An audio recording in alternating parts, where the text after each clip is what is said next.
Antony's trickery against the Moldovan side, Sheriff Tiraspol, during the week. Funny how, if you look on social media, lots of fans loved it. Ex-pros all hated it.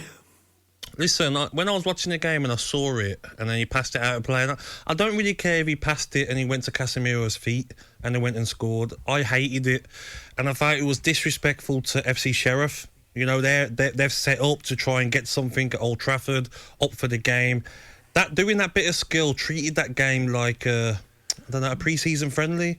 That was how it looked from Antony. And if I was on that pitch, I would have been playing on the left, so I would have been on his side.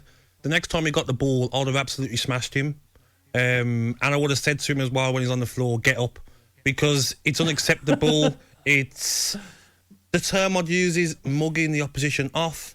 And if it's Neymar or Ronaldinho back in the day, you'd understand. These players have been there, done it, been at the top for years. Antony's new to the Premier League. He's not set the Premier League alight yet. I think he will, but he's got no right to be doing that. And he's lucky that he got brought off at half-time, because I'm sure one of the Sheriff players would have been looking to give him a nice little boot. Is there ever a time when it's acceptable to showboat? Not really. No, I don't like it. I think it's disrespectful. I think even if you're beating the team 4-5-0, you know they're devastated, you know they're chasing shadows. Do you want to really, hit a man when he's down by showboating? But if you're a superstar, you see Neymar do it, then maybe you've got the right to, because you've been there, won the titles.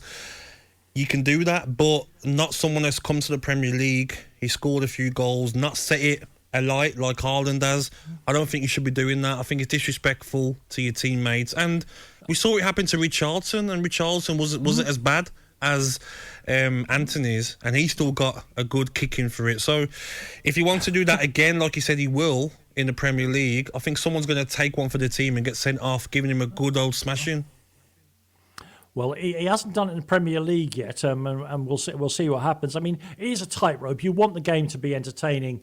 You want the players to be full of I wouldn't flair, mind if he'd done a flip-flap and got past the player. You know what Ronaldinho used to do, and you see other players do. That's amazing to watch. That's like... Or that rainbow flick over the top of your head. That's fine. Even the one that Neymar done, I think he done that flick from behind him over the player's head. I wouldn't mind that, because you're getting past your player.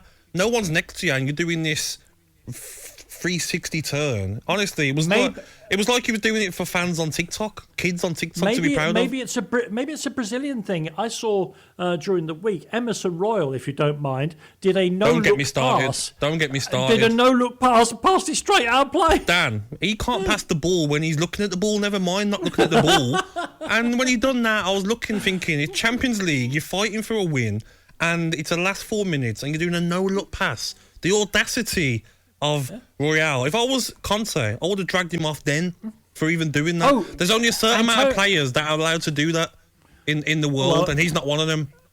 Emerson is certainly not one of them, and I was amazed to see him picked again today. But I know. He's clearly a message to the Spurs board somewhere on the line, and obviously Antonio Conte, whatever about Matt Doherty, maybe needs a rest, I don't know. He obviously is not fancying Jed Spence one little bit.